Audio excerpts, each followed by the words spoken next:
Welcome back to our panel discussion, Improving the Digital Customer Experience in Government, sponsored by Zendesk here on Federal News Network.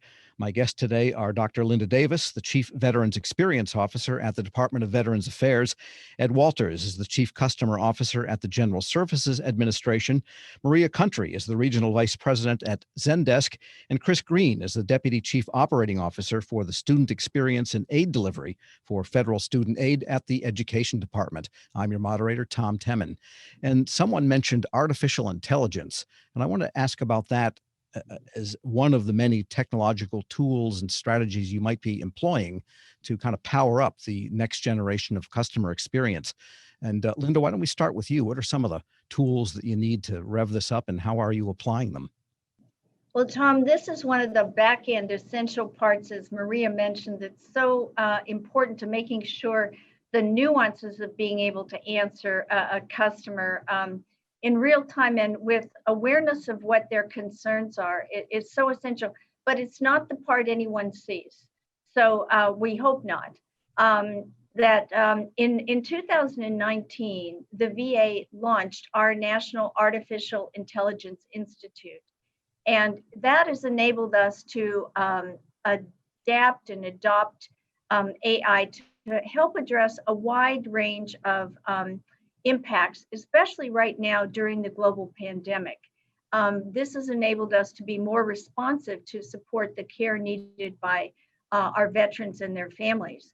Our National Artificial Intelligence Institute, for instance, works very closely with other agencies now with the pandemic and vaccinations, et cetera.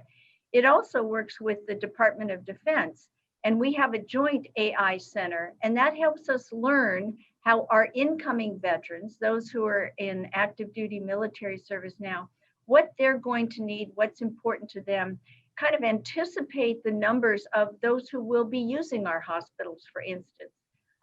With AI, we've been able to create an AI chatbot. It's called now Coronavirus Chatbot. And this was created in partnership with listening to our veterans and responding to their rapid increase in the number of information requests that they were having. It allows us to respond directly. So we have things like the ability now to have basic symptom checking. How that we can give a veteran this self-symptom checker, a tool that's aligned with CDC guidance. We've got veteran-focused FAQs, information to help them access the care that they need. What is open, what time of the day, when and how do I set up the appointments and get safe care? And finally, the need-specific contact information, which is really responsive to the customer. And that's where we give our veterans clear direction to help them click quickly and clearly connect to somebody to talk specifically about their needs when it's appropriate and when that's what they're asking for. So again, that multi-channel, but applying the AI enables us to be more responsive. And Chris, let me ask you, when you are designing the systems that you are delivering to the student aid recipients, what is it you ask of your tech people in terms of the effect you want on what it is you're delivering? Sure, it's a great question, Tom. I think one of the things, as we've said before, we want to provide our customers with the ability to communicate with us, interact with us at the time of their choice using the that they're most comfortable with. And that ranges everywhere from simply a phone call, which is perfectly fine, to web, to social media, what have you. Just this past year, actually, we introduced a virtual assistant called Aiden, which is a little bit of a takeoff on our name, obviously. And it's really been amazing. This was something where we really had no idea. We knew people were interested in it. We didn't know how much they were going to utilize it. We set out an objective to get 50,000 of our customers to use it in the first year. We had 650,000 customers use it in 10 months. Aiden now can answer about 3,000 different questions that our customers pose, everything from how do I apply for aid, what types of aid are available, to how do I make a payment, who's my servicer, what phone number can I call. And it's really been a game changer for us in a variety of different ways. It's reinforced to us that people want to use virtual assistants. People are rightly so critical when we don't put the time and effort and get it right. And Aiden, just like many of our customers, is going to school. Aiden is still learning. We are teaching Aiden every day new things to help people with. The other thing that it does is, especially during this period of time where people may be trying to pick up the phone and call our contact centers, Aiden can help answer those questions and then take some of that pressure off of them, so that people who have questions that can't be answered by Aiden just yet can make it into the contact centers with maybe a lower call time or a lower wait time. So it's really been a game changer. Interesting. So, Maria, is that to say that you need systems not necessarily with artificial intelligence per se, or is that what we mean by artificial intelligence? A system that is constantly being informed by new data and therefore refining the way that it responds? Absolutely. That is what it means. And AI by definition does that, right? And I think to Chris's point, when you look at AI, and this is what's so important about it, with, again, I'll go back to especially the unprecedented volumes this year, the need to offload these already overworked, employees that are really trying to help be very responsive. AI can very much help do that. One of the other things that we see a lot of organizations doing is AI does, you want to continually keep having it learn, because there's nothing more frustrating than working with, and we've all done it, a chatbot or something that's not answering your question at all, right? It's so frustrating. What also we see and we enable here with Zendesk is the ability to take, it's a learning for you internally as well, constantly to understand where are you falling short on, for instance, the knowledge base, the information that chatbot or your agents can access, right? So you can see that and get that visibility, so you can continuously improve the information you're providing, not only externally to citizens, but to your agents to answer questions. And what we see is also important is, yeah, you want tech people, but you need to be agile, right? Our customers are saying, I can't go to my IT department every time I have to make a change in adding information to my knowledge base or changing routing because the way we're routing this particular inquiry is not working. We need the ability to have our business people, administrators, people be able to do that very quickly and agilely. So that's what we see as really crucial in kind of reacting to being able to just continuously increase customer satisfaction responses. Yeah, Ed, let me ask you on that same question. What are some of the enabling technologies? And also, how do you tailor the system depending on what the question might be? You could get a question about the operation of a multiple award government-wide contract offering. That's very different from the inquiries you might come into GSA about a lease situation or a landlord, and on and on and on. It goes across the domains. So what are your thoughts on powering this up to keep it in a learning mode and a continuously improving mode? Yeah, I really appreciate Chris and Maria's comments. I had worked for another agency and it had left that agency for a while and then came back. And over a 10-year period, they were using the same chatbot, and it was not up to date. It was not learning quickly and was giving unsatisfactory answers. So if you're not going to do it well, it's better not to do it at all, right? So it does still require, even though it automates some of those tasks and allows employees to do other high value tasks for the customers, it has to be monitored and made sure that it's either continuously learning or updated, augmented and updated. I think the other thing that I'd like to talk about is, we've talked a little bit about CRM, we've talked a little bit about other ways of reaching customers. And that's one of the things too is, Tom, the data, right? The availability of customer data across the entire enterprise.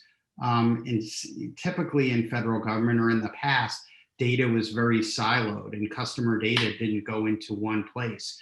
And one of the things we really want to make sure in our office, we have great, robust survey capability. We don't want to over survey people. We want to basically paint a customer picture and see what's going on, utilizing data throughout the whole organization, using web analytics data to see what the customer experience is in terms of where they're staying, where they're dropping off. That tells us a lot. Then we do augment with some surveys and those personal interviews. And one of the things that our administrator has been great about is making sure in account managers' goals that there's a combination of all those mechanisms, that there's so much face-to-face contact where they're asking for feedback, in addition to using chat automated tools. And then we had just talked about how AI can supplement that. Just to piggyback on what Ed's saying about data, I agree with everything he said. There's another side of data, though, that frankly, from a government perspective, I think we still have some challenges on, especially as it relates to customer experience. And that's the ability for government agencies to seamlessly and securely share data for the betterment of customers. So for example, we have the FAFSA, which is the free application for federal student aid, which is the application that determines your eligibility to obtain aid from us.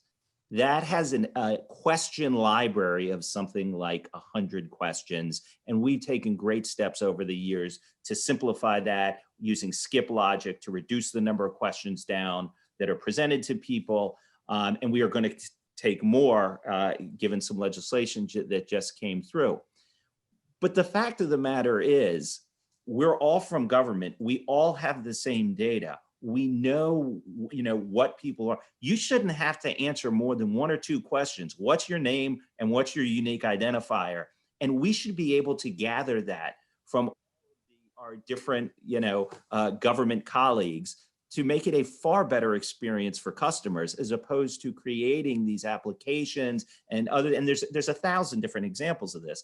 But we should be able to think like that and share this data for the betterment of those that we serve. I guess maybe one of these days, the the customer will sit in front of a camera and then it'll all automatically come up because their eyes will say who it is. Linda, some comments. I totally agree with Chris on the importance of that and the frustration. We're all citizens here on this call. And not only, we are our own customers. Every single day, we have to interact with the government in some way. And then you add in the state and local.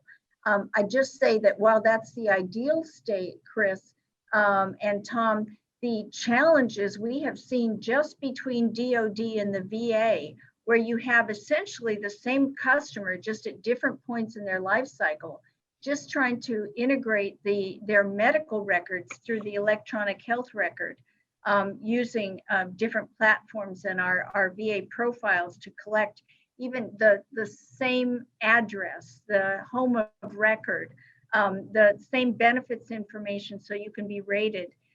It's a tremendous challenge. And it's a lot of money has been spent and a lot of very, very bright people are trying to do the right thing for those who have served this country. And it is hard. Unfortunately, I look forward to the day that I can just put my information in once at Social Security and everybody knows everything about me. That has been the holy grail, I think, for government as long as I've been covering it, and that's a lot of decades. We have a few minutes left, and I want to ask a question starting with Maria, and that is the back end of this. How do you ensure that you are measuring accurately what it is you think you're delivering that, in fact, is being received by those that you're delivering it to?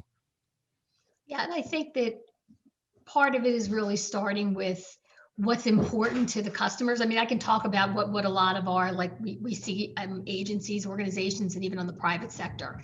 Some of the typical things that when you're talking about servicing your constituent base, you look at things like customer satisfaction, right? And trying to gauge how satisfied are they? How quickly are you responding to them? The response time for a particular issue, or what percentage is your first touch resolution? So somebody contacts you and the first time they contact you, they get the answer, which is the holy grail of what everybody wants. right? So those are some of the more important things that we see that organizations measure. But I would also say, and Dr. Davis and others, Ed and Chris all talked about it, really going to your constituent base and saying what's important to them and looking at their journey. So those are some of the areas that I would say that's the important things to measure. Okay, we have just a moment left. Ed will get you the last comment on feedback and making sure that you're delivering what people say they want. I think it's very important, Tom, and I agree with everything Maria was saying, to get that customer feedback at all levels. I talked about those customer dashboards at the highest levels, and we want to make sure, obviously, those leaders are satisfying that we're helping their customers with the overall mission, but we also are taking a look at who is the person within that agency a couple of layers in that actually has to use our solutions. How quickly are they getting it done? How easily are they getting it done? Because we're not only trying to make sure there's an ROI from our perspective, but that others aren't wasting their time because our systems are too difficult. So we look at it at all levels, customer satisfaction. All right. Well, it's on that note, we're going to have to close today's discussion, but it is really encouraging to see the wonderful progress that agencies are making, and they definitely are relative to 10, 12 years ago, relative to a couple of years ago. So I want to thank today's guests. Ed Walters is the Chief Customer Officer at the General Services Administration. Dr. Linda Davis, the Chief Veterans Experience Officer at the Department of Veterans Affairs. Chris Green is the Deputy Chief Operating Officer for Student Experience and Aid Delivery for the Federal Student Aid Office at the Department of Education, and Maria Country, the Regional Vice President for Zendesk. I'm your moderator, Tom Temin. You've been listening to Federal News Network. For more on this discussion, please visit federalnewsnetwork.com and search Zendesk.